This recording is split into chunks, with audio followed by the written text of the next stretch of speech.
Thank you. আপনারা সবাই এসছেন। আমরা আজকের প্রেস কনফারেন্সটা খুবই সংক্ষিপ্ত।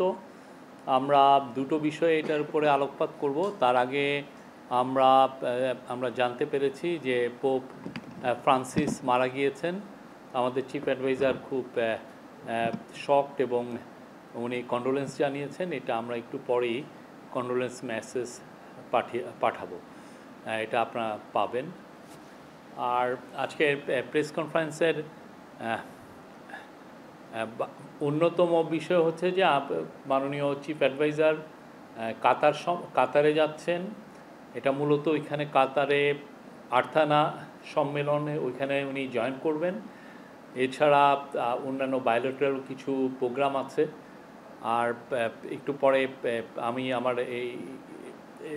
আমার কলিগ আজাদ মজুমদার উনি জানাবেন যে আজকে আপনারা জানেন যে শ্রম অধিকার নিয়ে আমাদের একটা কমিশন করা হয়েছিল বাংলাদেশের শ্রম আইন, শ্রম অধিকার এগুলো বিষয়ে। তো ওদের যে মূল কমিটি ওনারা আজকে তাদের ফাইনাল রিপোর্ট, ফুল রিপোর্টটা জমা দিয়েছেন। ওনারা 4টার সময় একটা প্রেস কনফারেন্স করবেন। তো আজকে আমাদের চিফ অ্যাডভাইজার সাথে যেহেতু তারা আজকে কল অন করলেন, সেটার উপরে আমাদের ডিপিএস আজাদ মজুমদার উনি একটু বলবেন। তো আমি কাতার সম্পর্কে বলি। আজকে আমরা 7টার সময় ফ্লাই করব কাতারে এবং দোহাতে আমরা নেমে আজকে আর এটা যেহেতু রাত হয়ে যাবে তেমন কোনো ইয়ে নেই। আমাদের বিজি ডে যাবে 22 এবং 23 তারিখে। 22-23 তারিখে আমাদের অন্যতম স্যারের মূল যে প্রোগ্রাম সেটা হচ্ছে আর্থানা সম্মেলন। আপনি জানেন এটার মূল আয়োজক কাতারের রয়্যাল ফ্যামিলি। এটার মানে শাইখা হিন্দ এটা এটার আয়োজক। উনি আমিরের বোন এবং আমিরের মা যিনি শাইখা মৌজা খুবই ইনফ্লুয়েন্সিয়াল, আরব ওয়ার্ল্ডে উনি খুব ইনফ্লুয়েন্সিয়াল একজন নেত্রী ছিলেন। এবং ওনার কাতারের আমিরের মানে আগের যিনি আমির ছিলেন তার ওয়াইফ, উনিও ওনার সাথেও স্যারের দেখা হবে। এবং কাতারের ডেপুটি প্রাইম মিনিস্টারের সাথে স্যারের কলন আছে। এছাড়া কাতারের আমির শেখ তামিম, উনি যদিও এখন একটু ট্রাভেলিংয়ে আছেন, বাট ওনার সাথেও আমরা আশা করছি ওনার সাথে প্রফেসর ইউনূসের একটা আলাপ হবে। এছাড়া এই পুরো টিমে আমাদের এনার্জি অ্যাডভাইজার যাচ্ছেন। এনার্জি অ্যাডভাইজারের সাথে কাতারের সাথে যেহেতু আমাদের একটা লং টার্ম এনার্জি, বিশেষ করে এলএনজি ইম্পোর্টের একটা চুক্তি আছে, তো কাতারের সাথে আমাদের একটা লং টার্ম এই এনার্জির আলাপগুলো হবে। তাদের সাথে আমাদের ভিসা সংক্রান্ত কিছু আমরা আলাপ করব। আর অন্যান্য যেগুলো বিষয় কাতারের সাথে আমাদের কিভাবে ইকোনমিক কোঅপারেশন বাড়ানো যায়, সেক্ষেত্রে একটা বড় বাণিজ্য সম্মেলন হবে বিশেষ করে ইনভেস্টমেন্টের জন্য। কাতারের যারা লিডিং ইনভেস্টর তারা থাকবেন সেই সম্মেলনে, সেটা 23 তারিখে। এবং সেইখানে আমরা আশা করছি যে আমরা ভালো কিছু রেসপন্স পাবো। এছাড়া অন্যান্য যেগুলো মিটিং আছে সেগুলো আমি অত ডিটেলস বলছি না। কাতার চ্যারিটির সাথে, কাতার ফাউন্ডেশনের সাথে, এদের সাথে মিটিং আছে। এবং স্যারকে আল জাজিরা, আপনি জানেন ওয়ার্ল্ডের খুব নামকরা টিভি স্টেশন, তারা স্যারকে ইনভাইট করেছেন তাদের হেডকোয়ার্টারে যাওয়ার জন্য। সেখানে স্যারের তারা 1-to-1 একটা ইন্টারভিউ নেবেন। এবং এছাড়া ওনার আরও কিছু এঙ্গেজমেন্ট আছে, অনেক কিছু মিটিং আছে। আর একটা খুব ইম্পর্টেন্ট বিষয় হচ্ছে যে কাতারে প্রায় 2.5 ঘন্টা ব্যাপী একটি রোহিঙ্গা ক্রাইসিসের উপরে একটা বড় সম্মেলন আছে। এই সম্মেলনে আমাদের আমাদের চিফ অ্যাডভাইজার এটা নেতৃত্ব দিবেন। বাট এখানে গ্লোবালি যারা এই রোহিঙ্গা ক্রাইসিসের সাথে অনেকেই তো সম্পৃক্ত, যারা এটা নিয়ে কনসার্ন, তাদের অনেকে থাকবেন। আমরা আশা করছি এটা খুব সাকসেসফুল একটা মিটিং হবে। এর মাধ্যমে আপনারা জানেন আমরা নিউ ইয়র্কে সেপ্টেম্বরে একটা ইউএন একটা হোস্ট করতে যাচ্ছে, খুব বড় একটা রোহিঙ্গাদের উপর একটা বড় সম্মেলন। সেটারই প্রাক প্রস্তুতি স্বরূপ এই সম্মেলনটা 2.5 ঘন্টার এই যে সম্মেলনটা, এটা খুবই ইম্পর্টেন্ট। আমরা আশা করছি যে রোহিঙ্গা বিষয়ে তো আমাদের কিছু প্রোগ্রেস হয়েছে। সামনে এই যে একের পর এক আমরা যে বড় বড় সম্মেলন করছি, তার মাধ্যমে রোহিঙ্গা ক্রাইসিসের বিষয়টা যেটা অলমোস্ট ফরগটেন হয়ে গেছিলো, সেটা আবার গ্লোবাল ম্যাপে, গ্লোবালের ডিসকাশনের যে ম্যাপ, সেখানে ফিরে আসবে এবং এটা নিয়ে আমরা দ্রুত কিছু সমাধান আমরা পাবো, এটা আমাদের আশা। এই 4 দিন উনি ফিরে আসবেন হচ্ছে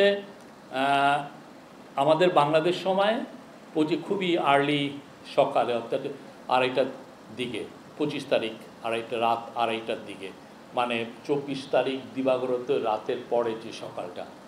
থ্যাংক ইউ। এই ছিল হলো কাতার সম্মেলন। ওনার সাথে চিফ আমাদের ফরেন অ্যাডভাইজার তৌহিদ হোসেন যাচ্ছেন, আমাদের national security adviser Khalilur Rahman যাচ্ছেন, আমাদের এনার্জি অ্যাডভাইজার ফৌজুল কবির খান যাচ্ছেন, এবং আমরা আশা করছি যে আমাদের ইন্ডাস্ট্রিজ অ্যাডভাইজার আদিলুর রহমান খান যাচ্ছেন। এছাড়া আমাদের executive chairman of BIDA Chowdhury Ashiq Mahmud Bin Harun, উনি যাচ্ছেন। আমাদের এসডিজি কোঅর্ডিনেটর লামিয়া মুর্শেদ যাচ্ছেন, এবং আরও কিছু সিনিয়র সেক্রেটারি যাবে, আরও সিনিয়র সেক্রেটারি অফিসিয়ালরা যাবেন। Thank you.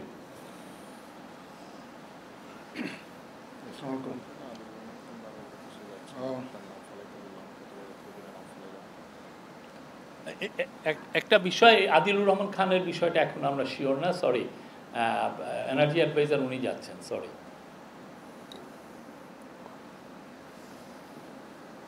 ধন্যবাদ।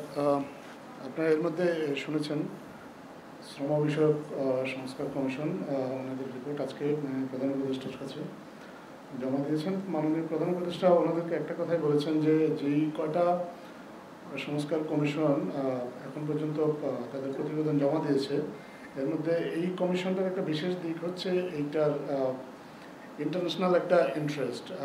আন্তর্জাতিকভাবে এই কমিশন কী প্রতিবেদন দিয়েছে এবং সেগুলো কীভাবে বাস্তবায়ন করা হবে সেটা নিয়ে আন্তর্জাতিক মহলেরও একটা আগ্রহ আছে, এবং প্রধান উপদেষ্টা বলেছেন যে আন্তর্জাতিকভাবে প্রত্যেকটা সুপারিশকে বিশেষ করে স্ক্রুটিনি করা হবে এবং তারা দেখবে আসলে বাংলাদেশে শ্রমিক অধিকার নিশ্চিত করতে বাংলাদেশের অন্তর্বর্তীকালীন সরকার কীভাবে কাজ করছে, পাশাপাশি এই যে সুপারিশগুলো দিয়েছে এগুলো কীভাবে বাস্তবায়ন করা হচ্ছে। তো এটা একটা দিক আছে। এবং প্রধান উপদেষ্টা ওনাদেরকে একটা পরামর্শ দিয়েছেন যে ওনারা শ্রম বিষয়ক কমিশন যাতে ওনাদের কমিশন প্রতিবেদনটা নিয়ে ঐক্যমত্য যে কমিশন গঠন করা হয়েছে সেই কমিশনের সাথে কথা বলেন এবং কমিশনকেও ওনাদের সুপারিশগুলো ব্যাখ্যা করেন, যাতে করে ঐক্যমত্য কমিশন যখন রাজনৈতিক দলগুলোর সাথে আলোচনা করবে সেখানে এই প্রসঙ্গগুলো রাখতে পারেন। কারণ এই শ্রম বিষয়ক যে কমিশন তার সুপারিশগুলো বাস্তবায়নে আমরা মনে করি যে রাজনৈতিক দলগুলোরও ভূমিকা থাকাটা জরুরি।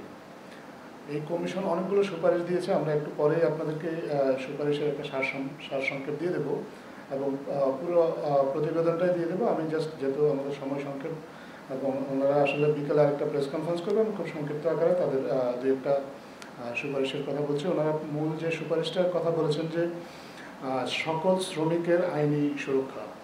ওনারা পর্যালোচনা করে দেখেছেন যে আমাদের দেশে 8 কোটি শ্রমজীবী মানুষ আছে, তাদের মধ্যে 85% মানুষ অর্থাৎ 7 কোটি শ্রমিকেরই কোনো আইনি সুরক্ষা নেই।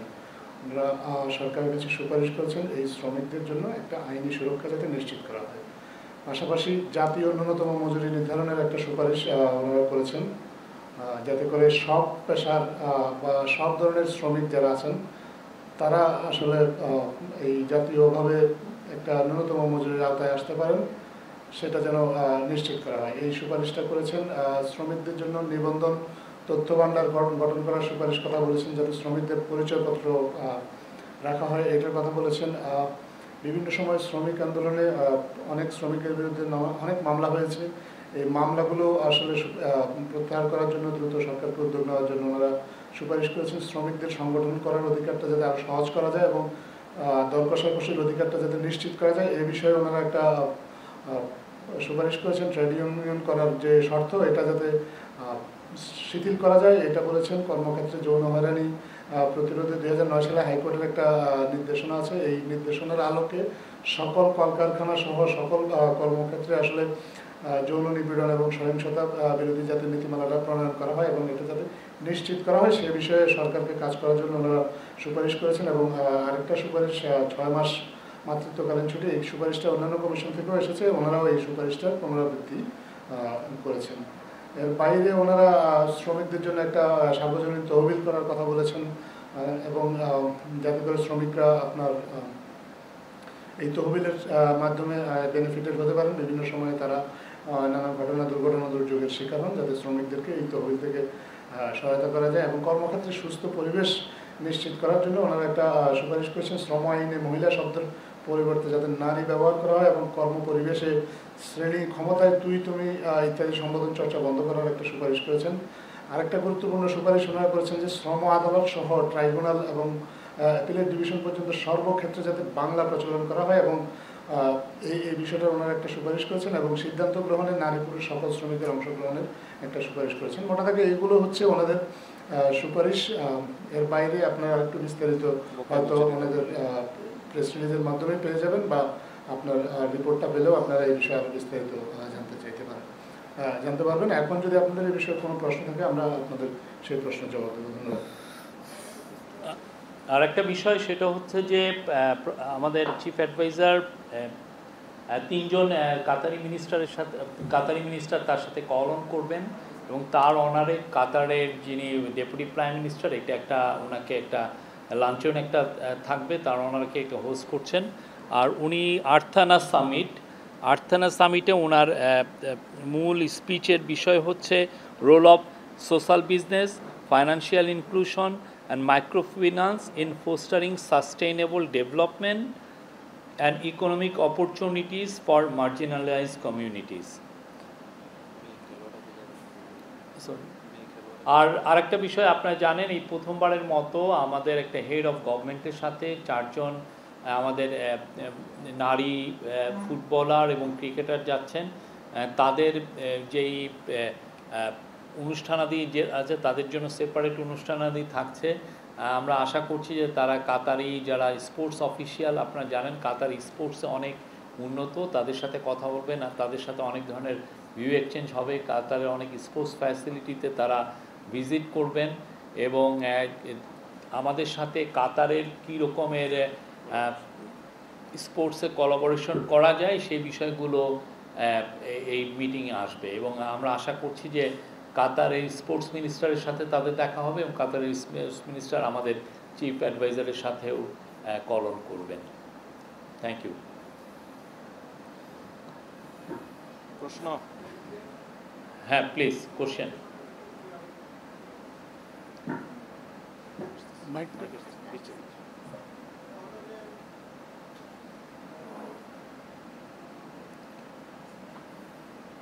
আমার একটা স্পেসিফিক বিষয় একটু আগ্রহ ছিল, সেটা হচ্ছে যে শ্রম কমিশনের রিপোর্টে একই ধরনের শ্রম আইন সমস্ত ক্ষেত্রে প্রচলনের ব্যাপারে কোনো সুপারিশ আছে কিনা, মুভিজের এবং বাইরের ইয়েতে যে ভিন্নতা আছে সে ব্যাপারে কোনো সুপারিশ আছে? আমি আপনাকে বলবো এই কোশ্চেনটা আপনি, আমার মনে হয় যেহেতু ওনারা পুরো 1 ঘন্টা 1.5 ঘন্টা ব্যাপী একটা প্রেস কনফারেন্স করবেন, ঠিক 4টায় আপনি এই কোশ্চেনটা সেখানে করেন। আমার মনে হয় তারা রাইট পারসন আপনার এটাকে পুরো আরও ডিটেল ওয়েতে বলার জন্য।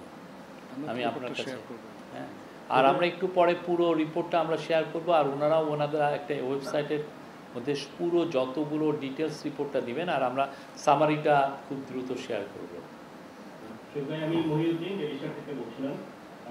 দুটো প্রশ্ন। একটা প্রশ্ন হচ্ছে যে ওনারা বলেছেন যে সকল শ্রমিকদের আইনি সুরক্ষার বিষয়ে সরকার মানে এই রিকমেন্ডেশনটা কিভাবে বাস্তবায়ন করবে, চিন্তাটা কি?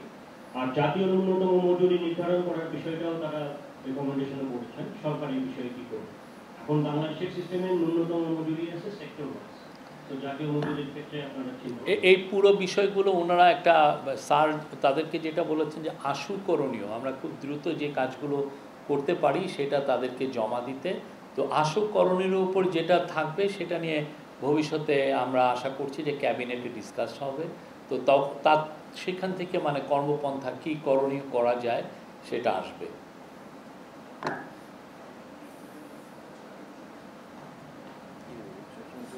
দুইটা লাগবে। ভিন্ন বিষয়ে আপনার একটু দৃষ্টি আকর্ষণ করছে, সেটা হচ্ছে আজকে 31 জন আমেরিকা থেকে ফেরত এসেছে, আমেরিকা ফেরত পাঠিয়েছে। তো এই বিষয়ে আমেরিকার সাথে কোনো কথা হয়েছে কিনা, কেন ফেরত পাঠালো, আর ফেরত পাঠাবে কিনা? আর একটা জিনিস প্রশ্ন, সোশ্যাল মিডিয়ায় আমরা রিসেন্টলি কয়েকটা ফটো দেখেছি যে পলাতক শেখ হাসিনা সরকারের মন্ত্রীরা লন্ডনে বিয়ের অনুষ্ঠানে বিয়ে পাচ্ছেন, বিভিন্ন দেশে ঘুরে বেড়াচ্ছেন। তো শেখ হাসিনাকে তো ফেরত চাওয়া হয়েছে, এই পলাতক মন্ত্রীদের ফেরত আনার ব্যাপারে আপনারা কি পদক্ষেপ নিয়েছেন? আমরা তো মূলত এইখানে আজকে প্রেস কনফারেন্সটা করছি কাতার এবং শ্রম বিষয়ক যেই রিপোর্টটা দিল সেটার উপরে। তারপর আমি বলি যে যারাই অভিযুক্ত, যাদের বিরুদ্ধে বড় রকমের করাপশনের আছে, খুনের মামলা আছে, তাদের সবার ব্যাপারেই আমরা সিরিয়াস এবং প্রত্যেককেই আমরা ইভেনচুয়ালি আমরা প্রত্যাবর্তন চাবো। তাদেরকে বাংলাদেশের আইনকে ফেস করতে হবে, তাদেরকে আইনের আওতায় আনা, সেটা আমাদের কেন, আমি মনে করি আমাদের পরবর্তী যে কোনো গভর্নমেন্ট সবার জন্য এটা একটা নৈতিক দায়িত্ব। আমরা আমাদের কাজটা খুব ভালোভাবে করব এবং আমরা আশা করব যে আমরাই যেন কাজটা একটা শেষ করে যেতে পারি। আর যদি আমরা এটা আমাদের সময়ে না করতে পারি, আমাদের নেক্সট জেনারেশন, আমাদের যারা নেক্সট গভর্নমেন্ট আসছে তারাও এই কাজটাই করবেন। কেননা এরা বাংলাদেশের মানুষের টাকা চুরি করে নিয়ে বাইরে যে মৌজ ফুর্তি করছেন, অবশ্যই আমরা তো তাদেরকে ফেরানোর একটা আমাদের এটা একটা নৈতিক দায়িত্ব এবং এই কাজটা আমরা করব। এদের বেশিরভাগ এই যে যারা আওয়ামী লীগের লিডার যারা বাইরে গিয়েছেন, এদের বেশিরভাগের হাতেই রক্ত আছে। তারা বড় রকমের হিউম্যান রাইটস অ্যাবিউজের অ্যাকিউজড এবং তাদের অনেকে বড় বড় করাপশনে জড়িত। আপনারা দেখেছেন যে কিছুদিন আগে বেশ কিছু পত্রিকায় এসছে যে এক একজনের অ্যাকাউন্টসে কত রকমের কত টাকা ট্রানজ্যাকশনের হিসাব আমরা পেয়েছি। আপনার অ্যাকাউন্টসে তো 1 কোটি টাকার ট্রানজ্যাকশনও দেখা যায় না, অথচ এক একজনের 800, 900, 1200 কোটি টাকা ট্রানজ্যাকশন। একটা সরকারি কর্মচারী, একটা সরকারের মিনিস্টার বা একজন সরকারের যিনি সেক্রেটারি, উনি কত টাকা পান? Thank you.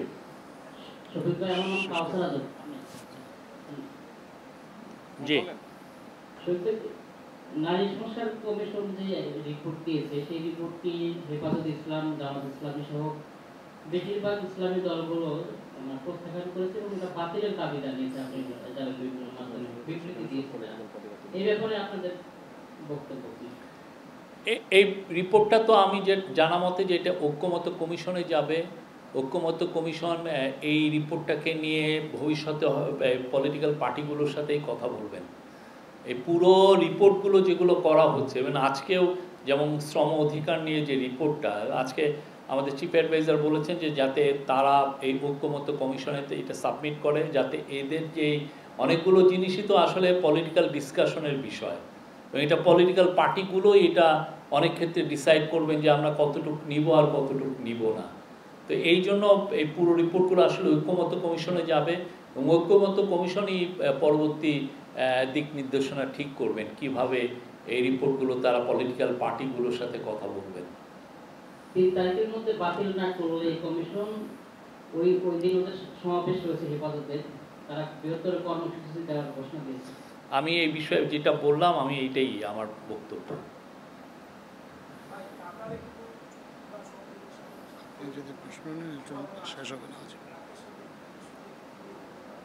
আমি বলছি না, আমরা কাতারে অবশ্যই আমরা অনেকগুলো বিষয় আলাপ আলোচনা হবে। মূলত প্রফেসর ইউনূস ওইখানে যাচ্ছেন, আমাদের চিফ অ্যাডভাইজার ওইখানে যাচ্ছেন আর্থানা সামিটে জয়েন করার জন্য। তো অন দ্য সাইড লাইন অনেকগুলো মিটিং হবে। এই মিটিংগুলো আসলে সত্যি হতে কাতারের সাথে যেটা আমাদের পারস্পরিক যে সম্পর্কটা, এটা আরও নতুন উচ্চতায় নেওয়ার জন্য। আপনি জানেন কাতার খুব ছোট দেশ হলেও মিডল ইস্টে তার অসম্ভব একটা ইনফ্লুয়েন্স, এবং কাতার গ্যাসের ক্ষেত্রে ওরা ওয়ার্ল্ডের পাওয়ার হাউস। তো আমরা চাই কাতারের সাথে আমাদের সম্পর্কটা আরও সুদৃঢ় হোক, আমরা যাতে তাদের সব ধরনের এনার্জি কোঅপারেশন করতে পারি এবং তাদের থেকে আমরা প্রচুর ইনভেস্টমেন্ট বাংলাদেশে আনতে পারি, এবং কাতারের যে শ্রম বাজার সেখানে যেন আরও বাংলাদেশি যুক্ত হতে পারেন, এগুলো আমাদের ইচ্ছা। এবং এই বিষয়গুলো অনেকগুলো মিটিং হবে এবং আমাদের এই কথাগুলো বারবার আমরা বলবো। আমি জাগরণ থেকে বলছি। আপনি বলছিলেন যে শ্রমিকদের সুবিধার জন্য সরকার কথা বলবে, এই ব্যাপারে সুনির্দিষ্টভাবে কোনো প্ল্যান সরকারের রয়েছে কিনা আমাদের শ্রমিকদের সেখানে চাকরির সুযোগ সুবিধা করে দেওয়ার জন্য? যদিও আপনি বলছেন যে কথাবার্তা হবে, না, এটা এই ধরনের প্ল্যান তো আমাদের অনেক দিন ধরেই আছে। আপনারা জানেন যে আমরা এই বিষয়ে ইউএইর সাথে মানে অনেক এক্সটেন্সিভ আমরা কথা বলছি। আমাদের স্পেশাল এনভয় লুৎফে সিদ্দিকী, উনি আমার মনে হয় হাফ এ ডজন মিটিং করেছেন, হাফ এ ডজন বার উনি ইউএই গিয়েছেন এই ইউএইর মার্কেটটা যাতে আমাদের জন্য মুক্ত হয়, আমাদের জন্য আরও আমাদের শ্রমিক তারা বাংলাদেশ থেকে নেয়, সেই বিষয়টা আমরা দেখছি। ঠিক তেমনি অন্যান্য যতগুলো মার্কেট আছে যেখানে আমাদের বাংলাদেশি ভাই বোনেরা কাজ পেতে পারেন, সেই মার্কেটগুলো আমরা দেখছি, শ্রমবাজারগুলো আমরা দেখছি যে কিভাবে আমাদের জন্য আরও বেটার স্যালারিতে এবং আরও বেশি সংখ্যক বাংলাদেশি কিভাবে সেখানে কাজ পেতে পারেন, এটা দেখাটা আমাদের প্রবাসী কল্যাণ মন্ত্রণালয় এবং ইন্টারিম গভর্নমেন্ট দুটারই একটা টপ প্রায়োরিটির মধ্যে, এটা টপ প্রায়োরিটি। শহীদ ভাই, আমি বিল্লাল হোসেন আরটিভিতে আছি। আমার একটা প্রশ্ন ছিল আজকে এই সংবাদ সম্মেলনের বাহিরে, সেটা হচ্ছে যে আমরা জানি যে জুলাই আগস্ট গণ অভ্যুত্থানের মধ্য দিয়ে এই সরকার এসেছে। জুলাইতে আন্দোলন চলাকালীন সময় কিন্তু অনেকের বিরুদ্ধে মামলা হয়েছিল। আমরা জানি যে আপনারা আসার পরে এই সরকার এইসব মামলাগুলো প্রত্যাহারের জন্য একটা উদ্যোগ নেয়। যদি উদাহরণস্বরূপ বলি যে ঢাকা কলেজের একজন শিক্ষার্থী ফায়াজ, সে 17 জুলাই তাকে আটক করা হয়েছিল, তার ক্ষেত্রে জবানবন্দিও নেওয়া হয়েছিল। কিন্তু এই আজকে এতদিন হয়ে গেল, কিন্তু তার মামলাটা এখনো আইনি জটিলতার কারণে অন্যান্য সকল মামলা, অনেকের মামলা প্রত্যাহার হয়েছে, সেই মামলাটা এখনো কেন প্রত্যাহার হচ্ছে না? এটা আজকে এই বিষয়ে আমাদের ল এবং justice adviser professor Asif Nazrul এই বিষয়ে খুব বিস্তারিতভাবে বলেছেন। আমার মনে হয় আপনি একটু তার যে প্রেস কনফারেন্সটা যদি ফুটেজ থাকে আপনি একটু দেখে নেন, উনি এটা নিয়ে খুব ভালোভাবে বলেছেন।